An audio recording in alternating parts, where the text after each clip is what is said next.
Le Népal est un petit pays himalayen qui se situe entre l'Inde et le Tibet et compte 29 millions d'habitants. C'est un des pays les plus pauvres au monde. Le canton de Rigaon, qui comprend 27 villages, est très isolé. Cette région, qui se trouve à 70 km au nord-ouest de Katmandou, est aussi l'une des plus défavorisées. La majorité de la population est tamang, d'origine tibétaine, et vit à une altitude moyenne de 1500 mètres. Ce peuple est toujours très accueillant et souriant.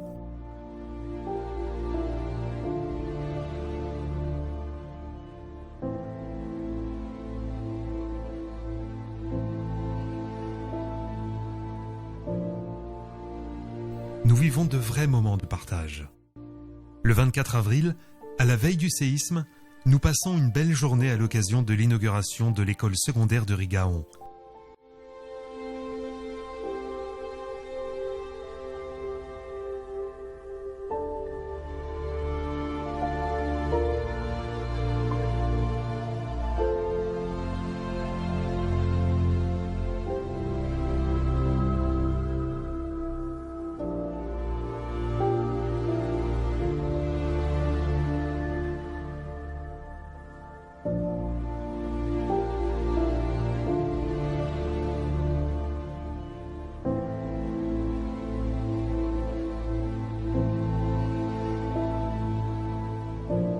Un événement tant attendu qui a demandé 4 ans d'efforts pour construire l'édifice.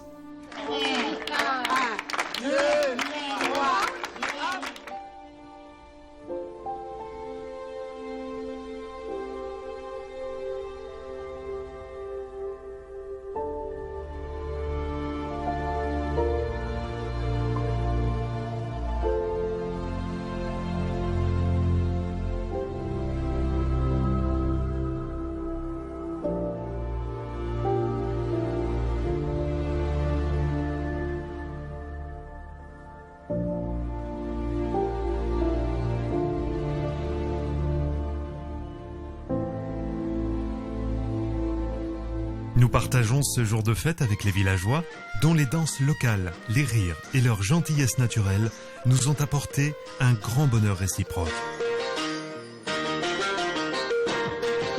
Namasté, Monaco Aide et Présence, la Croix-Rouge monégasque et l'ACFN œuvrent pour améliorer les conditions de vie des Népalais et s'engagent dans le domaine de la scolarité, qui est la priorité de ce peuple himalayen.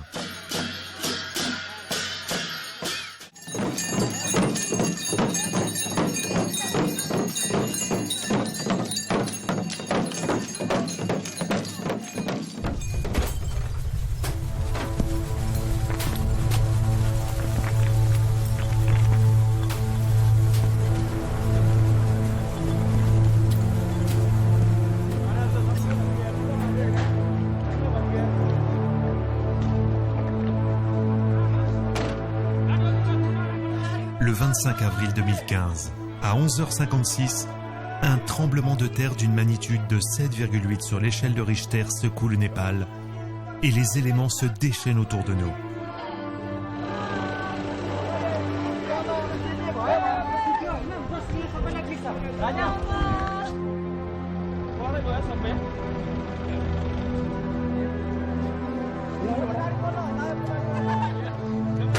Nous nous trouvons près de l'épicentre, à Rigaon.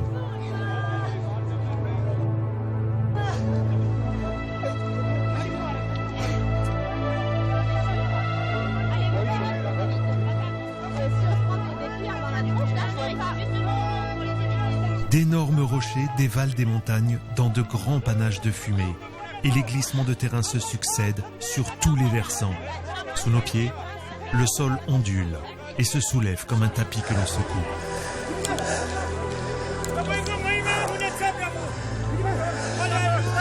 Papa, ça va? Nous sommes aveuglés par d'épais nuages de poussière jaune. Le temps reste figé.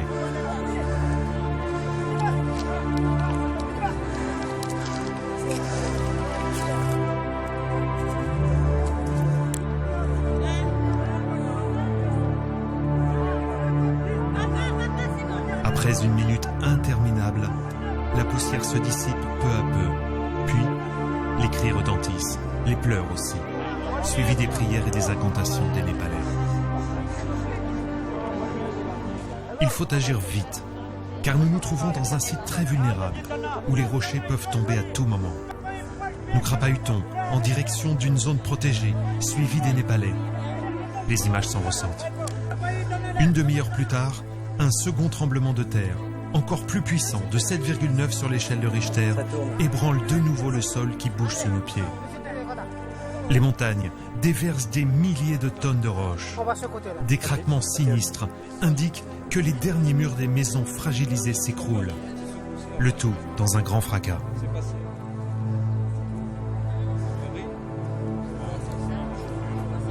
peur qu'il y ait des dégâts dans les villages. C'est bon. Ça a bien secoué, hein. On va repartir à pied. Hein. Ça a bien secoué, hein. La route c'est terminé.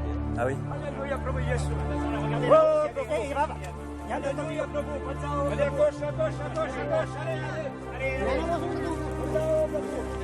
Namasté, Monaco Aide et Présence et la Croix-Rouge monégasque se mobilisent pour leur venir en aide, pour acheminer des tentes, des bâches et des tôles et mettre à l'abri 8000 personnes, dont 2800 enfants.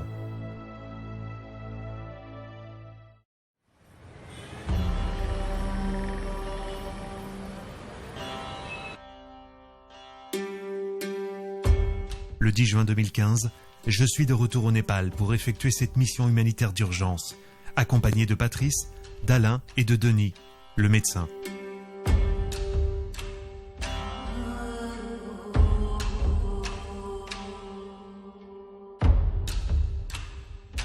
Patrice, ça va? Ça va très bien. Hein. On est au pied de départ. Hein. Ouais, là on commence à bouger un peu, là, c'est bien. Demain, on va commencer la distribution de matériel. Voilà, demain, oui. Et ça va durer 3 jours et ensuite on va aller un peu visiter les villages pour voir un peu comment c'est. Faire un état des lieux. Faire un état des lieux, exactement. Voilà, bravo. Il fait chaud. Ouais. Nous emmenons avec nous 50 kilos de médicaments, donnés par Pharmacie Sans Frontières et gérés par Denis. Alors Denis, tu dors à Dading aujourd'hui et demain tu montes sur Rigaon. Voilà, demain sur Rigaon, pour une journée si c'est possible. Et là, tout le matériel est là, donc on est OK pour mettre part. Voilà, tu es prêt pour l'action sur Rigaon, pour ta mission. Espérons qu'on arrivera demain soir. Les Népalais vivent des épreuves difficiles, mais une formidable chaîne de solidarité se crée à Monaco et Avignon. Les associations Namasté, Monaco Aide et Présence et la Croix-Rouge monégasque et l'ACFN interviennent en peu de temps. Des mules acheminent les sacs de riz pour les familles. Nous traversons le pont himalayen qui nous permet de traverser facilement la rivière de Langkukola qui alimente toute la vallée et nous montons en direction du village de Koutal.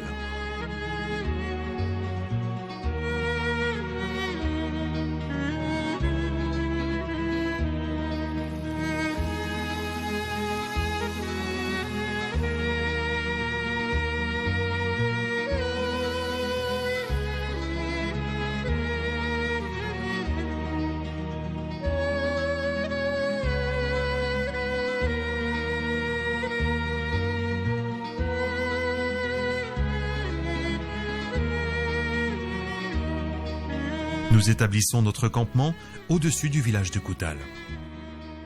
Le 11 juin, nous rejoignons le village de Kaharé par la piste, d'où nous assurons la distribution des tôles pour 1250 familles. Elles sont de très bonne qualité et ce seront aussi les toitures de leurs futures maisons. Les villageois de Kitchet sont les premiers arrivés sur place après une longue marche qui leur a demandé 1 à 2 jours d'effort. Il s'agit du village le plus éloigné du canton. Namasté, Monaco Aide et Présence et la Croix-Rouge monégasque sont aux côtés des Népalais en ces moments très difficiles et restent très attachés à ces familles et à leur village.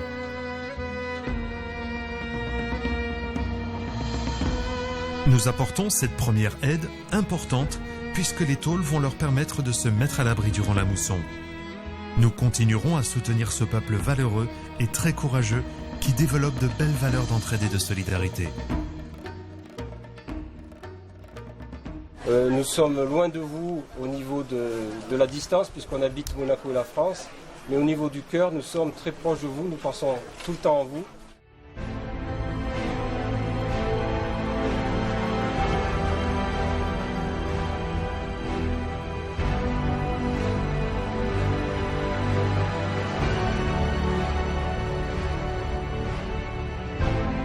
Dans l'après-midi, des centaines de villageois provenant de plusieurs villages arrivent ensemble pour récupérer leur futur abri.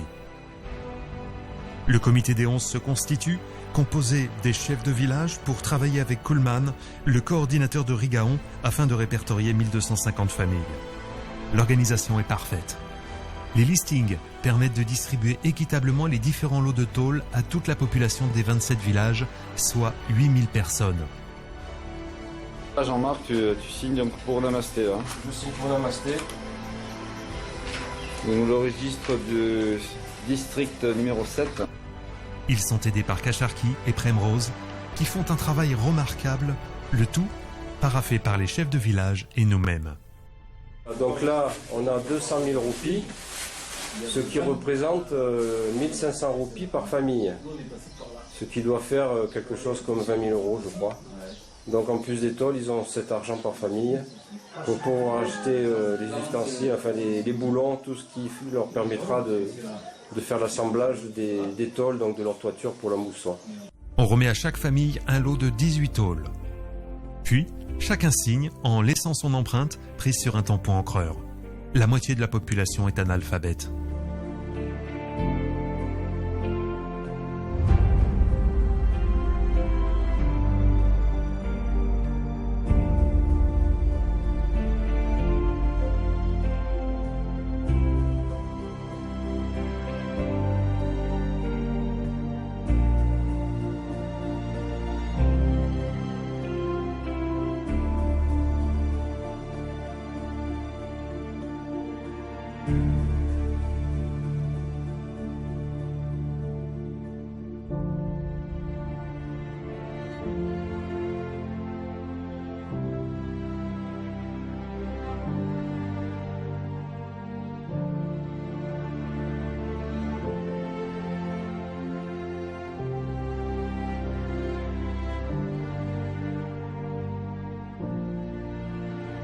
Tous les villageois préparent l'équilibre de leur charge qui va être ardue par une température de 38 degrés sur un itinéraire difficile.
Devant nous, une maman qui porte sa lourde charge de tôle s'arrête régulièrement pour allaiter son bébé que lui tend alors l'un de ses enfants.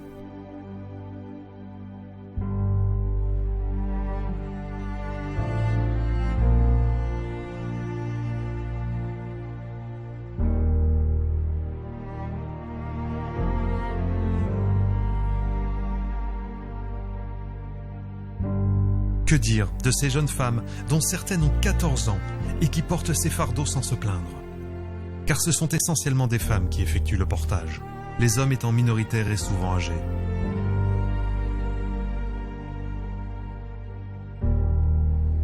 Nous allons voir la famille Bisanti qui nous offre du thé sous leur abri de fortune. Les villageois vivent dans des conditions précaires et ils sont contents de nous voir.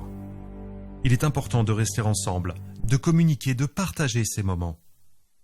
Chez les Bisanti, il y a beaucoup d'enfants, dont un bébé qui est né le 25 avril, le jour du séisme.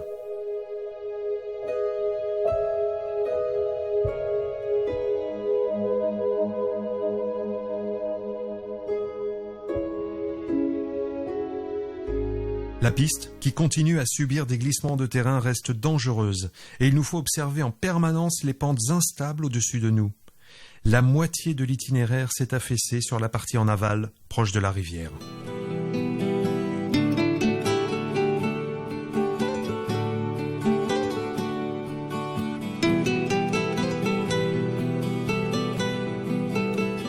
quelques péripéties, la panne du camion 4x4 et le très mauvais état de la piste, nous arrivons à Wieding.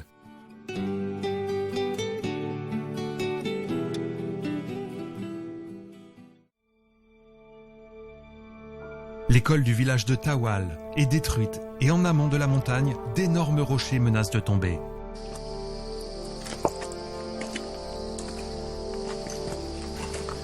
Voilà, on évolue entre les éboulis. Voilà, Patrice qui observe ce qui reste des classes. Il n'y a que les bancs qui sont intacts, hein, Patrice? Ouais, mais comme je me faisais la réflexion tout à l'heure, que heureusement que c'est arrivé un samedi, que c'est arrivé un samedi à midi en plus, parce que là, sinon il y aurait eu des enfants dans les classes si ça avait été dans la journée, un jour de semaine normal. Et là, il y aurait eu beaucoup plus de morts, hein, parce que là, avec tout ce qui est tombé, tout le plafond qui est tombé, ça aurait laissé vraiment beaucoup de blessés, beaucoup de morts, hein, parmi les enfants là. Les associations monégasques ont acheté des tentes en urgence pour que les enfants poursuivent leur scolarité. De nombreuses familles sont restées à proximité, sous les bâches que nous leur avons fournies. À l'approche du village, on traverse des glissements de terrain et on aperçoit les premières maisons détruites qui annoncent le pire.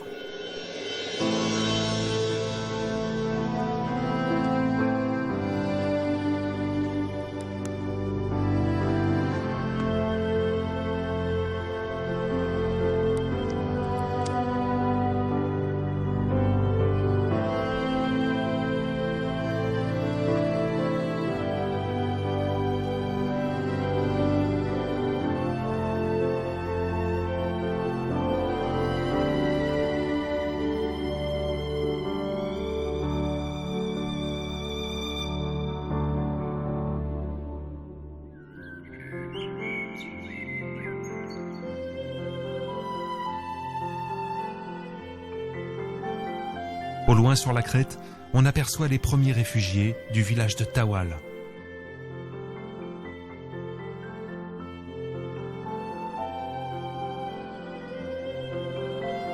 L'accès reste difficile, car ce grand village a été entièrement rasé.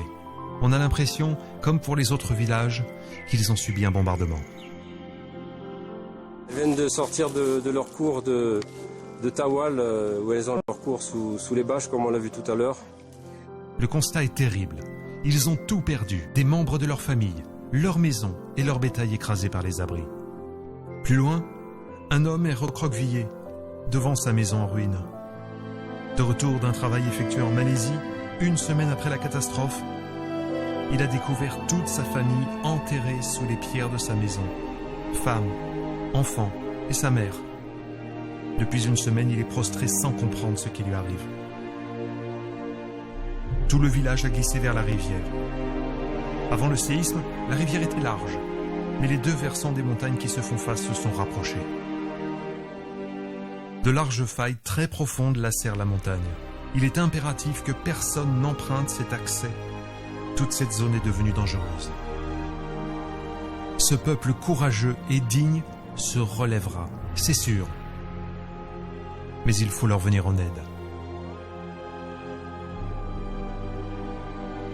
Nous arrivons au village de Duceni où nous faisons le tour de l'école détruite. Je me rappelle de l'inauguration de 2008, inaugurée par MAP, et de ces enfants si heureux de recevoir une éducation dans un bel établissement. Il ne reste plus rien. Voilà l'école de Duceni, qui a été construite grâce à Monaco et des Présences. Et il ne reste plus rien. Les livres et les cahiers des écoliers jonchent les ruines. Quelle tristesse! À l'est du village, 6 tentes de Namasté se trouvent en contrebas, où les enfants terminent leur semaine scolaire avant les vacances. Je leur remets les messages de soutien et de solidarité de la part des enfants du cours de Saint-Maur.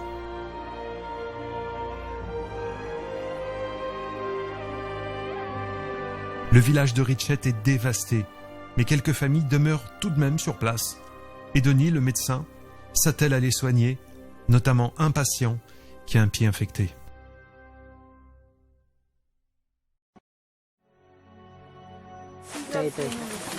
Question primose.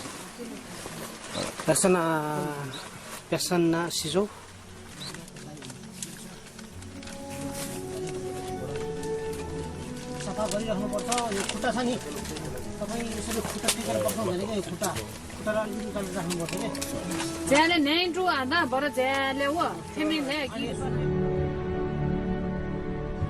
Alors Denis, tu travaillais ici il y a seulement un an dans ce dispensaire. Au mois de février 2014, on avait fait une journée ici avec Sophie Rivière et on avait travaillé une grosse consultation. Les gens jouaient sur cet espace et on consultait toute la journée, bien organisée.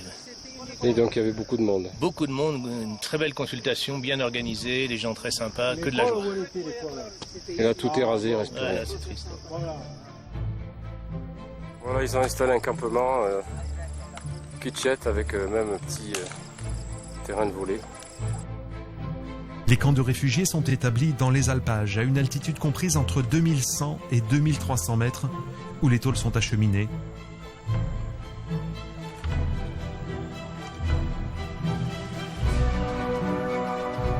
Ils sont alimentés par une source à proximité.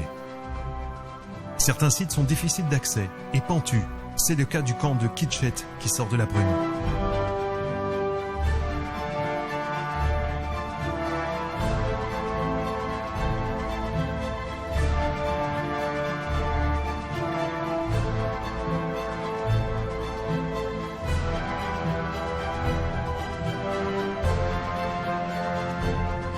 Les Népalais manquent de tout, mais la solidarité demeure leur priorité. Ils ne veulent pas que leurs enfants perdent une année scolaire. C'est la fin des cours et les enfants sortent de l'école provisoire construite avec les planches de la forêt. Nous leur apportons de grandes tentes pour les enfants des 27 villages détruits, soit une par classe.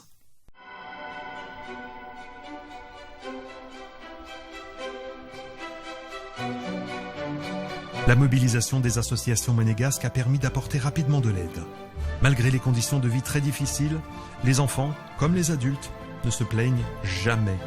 Ils s'adaptent.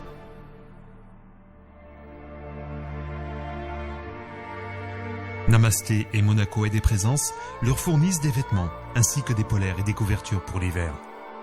Les enfants, comme toujours, s'occupent des animaux avant d'aller à l'école.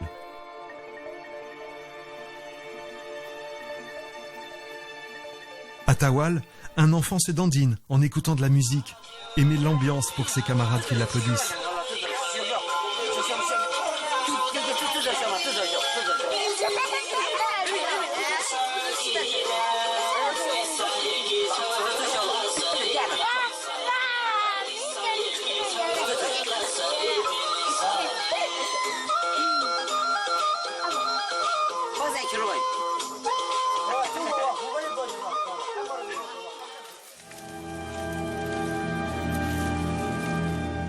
L'artisanat reprend doucement avec la confection des dokos, ces paniers typiquement népalais.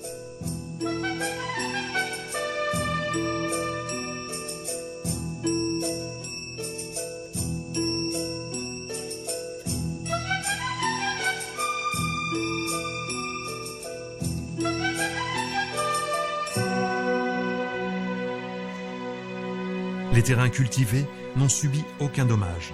Le maïs est très beau cette année. Les récoltes seront belles. L'espoir renaît, les rires aussi. Tout le monde contribue à cette entraide, les jeunes comme les plus anciens. Chacun participe au démarrage d'une nouvelle vie, cultiver, reconstruire et partager.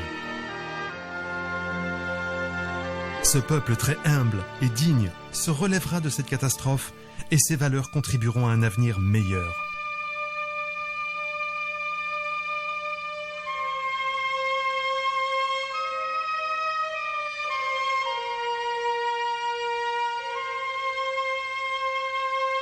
Les gestes de la vie quotidienne reprennent et font plaisir à voir.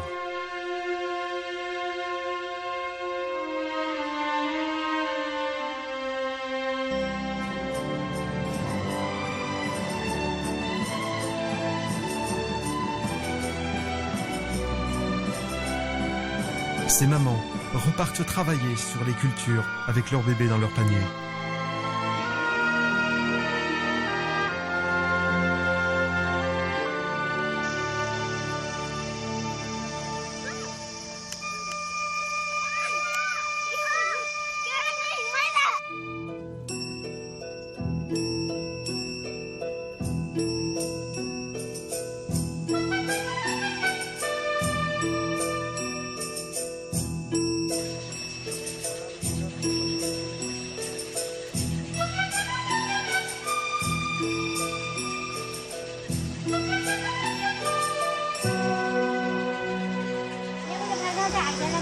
Voilà, on est en grand danger là. Le passage est obligatoire. Hein, je voulais passer par la rivière, mais il y a trop de courant, trop de fond. Et je ne voulais pas faire venir les Népalaises avec leur charge de traverser cette rivière. Donc on n'a pas le choix, il n'y a que là. Voilà, les villageoises veulent traverser le pont aussi. Elles sont inquiètes vu les éboulements qui se produisent depuis tout à l'heure. Là, ça n'arrête pas.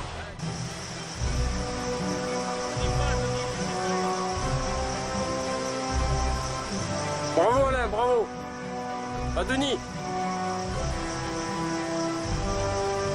Regardez bien où vous mettez les pieds. Regarde bien où tu mets les pieds, où il y a les traces. Après avoir pris des précautions, Pas sur les tout le pierres groupe, branlantes. ainsi que les femmes du village, passent les obstacles. Et on les a vus tout droit en la route, peuvent tomber, comme depuis ce matin c'est le cas, il y en a énormément qui tombent. Donc il faut descendre, il faut passer un par un. Attention, il y a des pierres.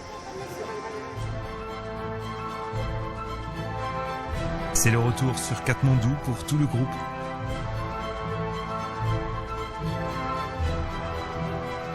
Nous ramenons les enfants blessés.